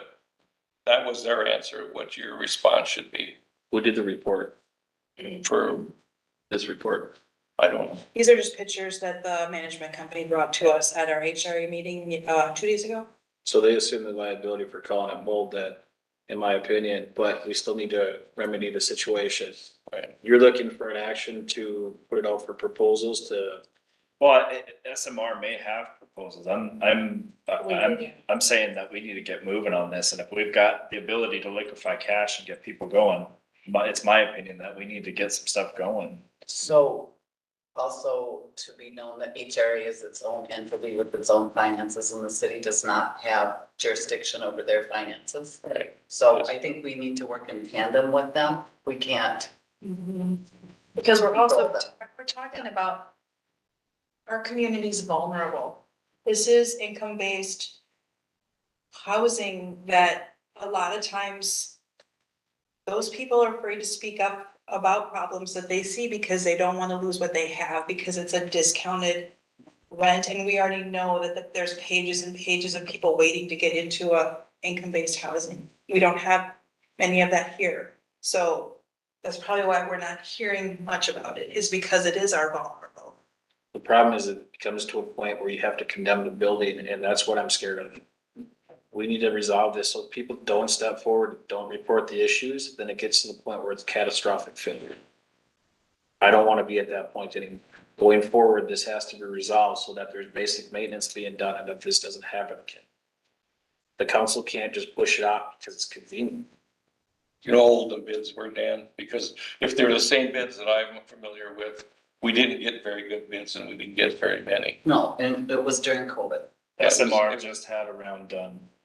$600,000 to $800,000 is what they're. Okay, so they just went through it again, okay. Well, I thought they were gonna put an RFP out because I gave them a contractor's name and they said they would put the RFP out after the notification came from. I think The there's status. previous bids, because they were adding, we came in at 6 and they were adding Yes. for inflation 8. Yeah, so I think the that's- full bids. Should we? And it wasn't Greg that was leading that project, it was older dude that, I forget his name, I'm sorry, Steve. Steve Rose. Yep, it was Steve Rose that was leading that, and he's the one who presented at HRA at that time. Should we be having a special work group with HRA, being that we can't touch their funds and they're a separate entity? Should we be having a special work group or a work Well, I session think- to, A conversation, I think it's important that our management company feels respected and supported for their efforts that they put forth. And so special meeting might be in order, but I think at just continued conversations, what do they need to remedy this? And know that we're partnering with them to fix it. Where does the HRA get their funds? they're a separate tax. Yeah, they're what- And I thought we've been levying for like EDA's on the same. years, but I think picture. it's been more like 4 or 5 years then. how quickly can we make this meeting happen? Cause I think This is- we asked our administrator to reach out to the management group Right. and find out what their needs are, and then we can respond to that. because the HRA isn't gonna write the check if somebody decides to sue the city. So where I'm back to is what can we do now to mitigate what's happening? Without special meetings and this and that, cause this needs to be handled. And again, having the persons responsible for this in the room so that we can get their side too. Right now, I feel like if I was on that side of the discussion, I would feel like you're having a discussion about me without me. And I think I'm not for that. my interpretation is that SMR and the HRA have been screaming, hollering, kicking, and doing jumping jacks to try to get our attention, and we haven't been paying attention. And when we had our meeting the other day, now we're at catastrophic failure. So we've been talking about. It's been brought to council since I've been here. It hasn't been on Right. the agenda before, Correct. even for discussion. I have never seen this. I feel really blindsided. I'm getting really confused why it seems like the HRA has the authority to make deals on the city's behalf and make the city liable for things, but they have a separate tax funding and they have separate finances and we can't give them any kind of direction. I don't. Yeah, we'll just let that be for now. I don't think that's the intention at all. This was, I just feel like we need to partner together. And I agree with you. I think that they probably were shocked to find how quickly it progressed too. It's been there, but again, I can't have conversation about them without them. Yeah. So the direction would be for staff to arrange a meeting as rapidly as possible. Is that what I'm hearing? I mean, let's get a motion, get going here. I That's my can take care of that, yeah. And I'll let you know when I hear back. So you don't need a motion for that, okay? It's just direction. All right, any further discussion? But I still think I would like to see something sooner than that. I really would. I would like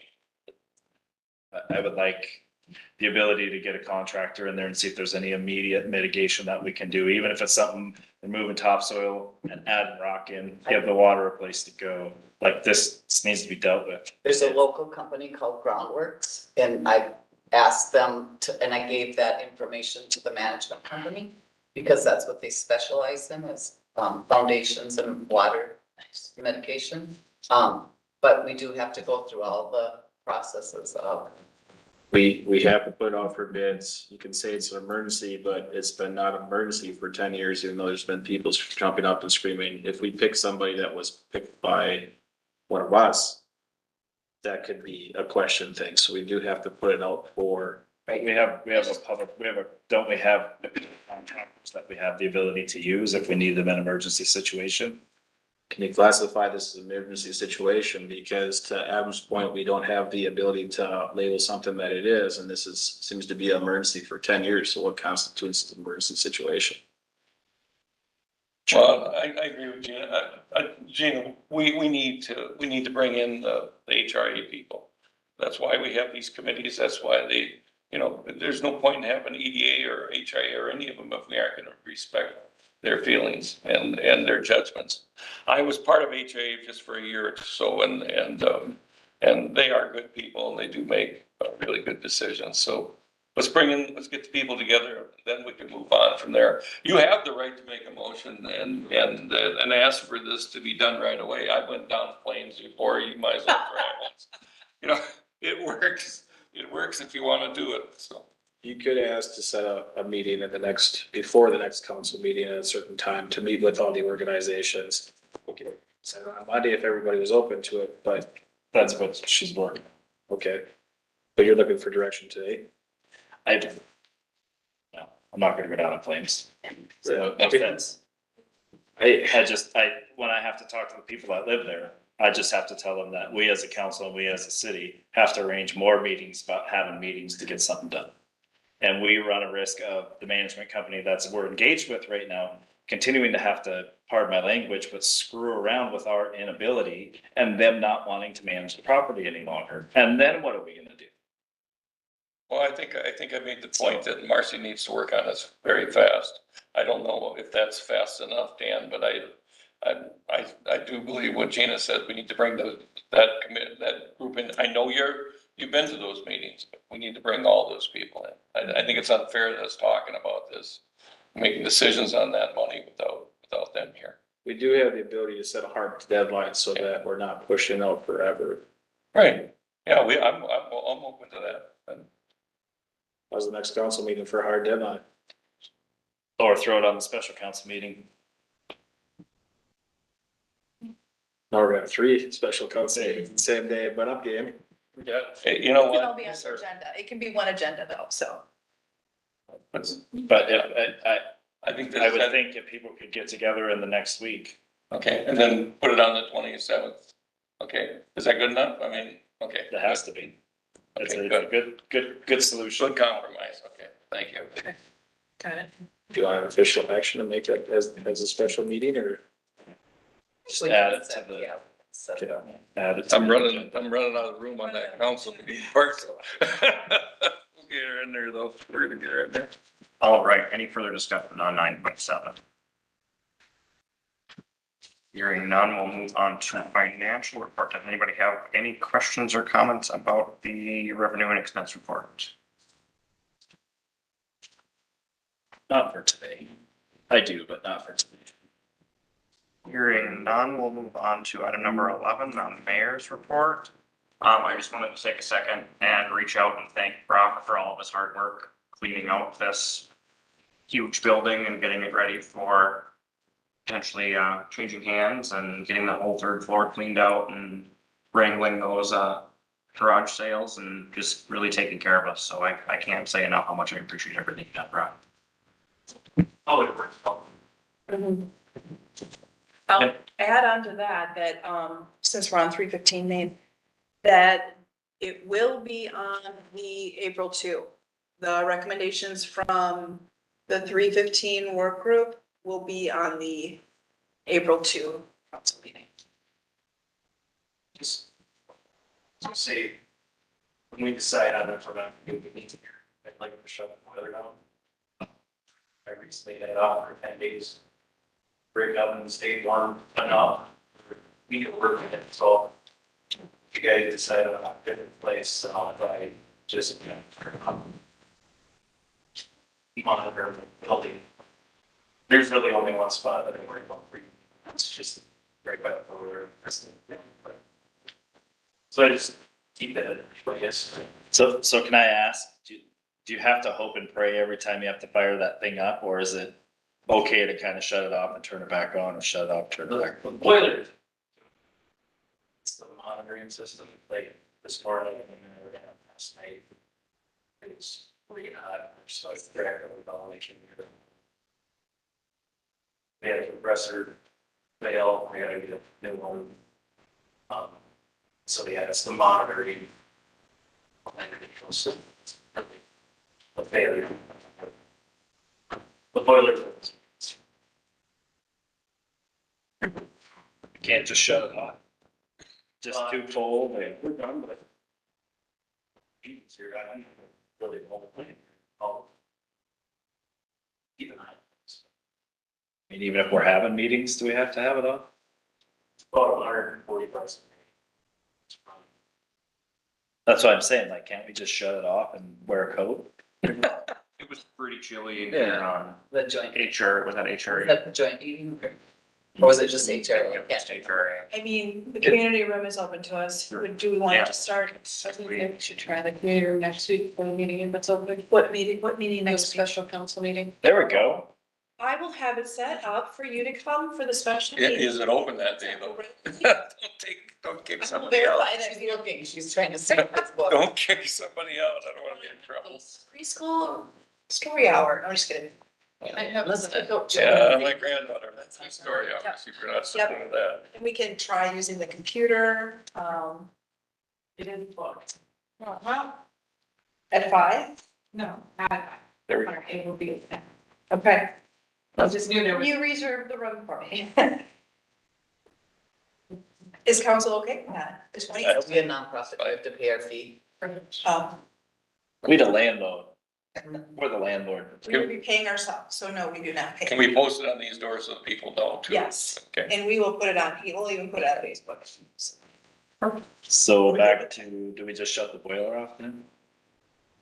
I'll just, Yeah, I'll keep water.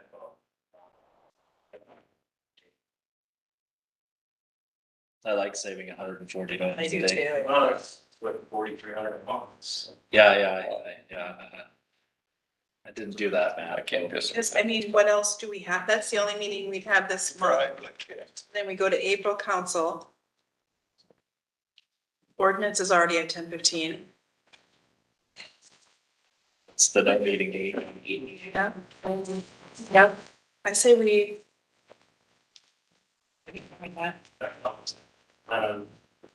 We did only if we quit. sounds good. Perfect. All right, moving on to item number 12, council concerns. Counselor Hill, Amazon bill. Well, thought about what I was gonna say about this, but I'm gonna kind of reserve a lot of my thoughts. This is all directed at department heads. I look at the Amazon bill and I look at stuff that's on there. And I understand the reason a lot of times that you order from Amazon. But, I want you to take a hard look at ongoing on some of these products that I seen on there. I haven't priced it locally, but I think I could have bought it locally pretty easy. Whether I would have saved anything, I don't know. And like I said, I'm not gonna lecture and we don't need to micromanage this. It's just that it was brought to my attention by somebody that was concerned about it. And I'm not gonna say whether it was a businessman or a private person, but, I think we all just need to stop and just look at whatever you're doing. Maybe it's easy to do, click and it comes to your door, but we gotta look at who's paying the taxes and paying the bills and paying your wages, and that's the local businessmen. So I'm gonna stop right there. But I just want you to understand that I'll be looking at it just because someone asked me to. So, and that's part of what I do when I say I do. So. Thanks, Dave. All right, next we move on to adjournment with some. Adjournment. So moved. Motion from Jan, do I hear a second? Second. Second by Gina, all those in favor, please signify by saying aye. Aye. Thank you. That was a mess. That's because it's all Ken's fault, because he said it looks pretty good. I think we'll get out of there quickly. Did he say that?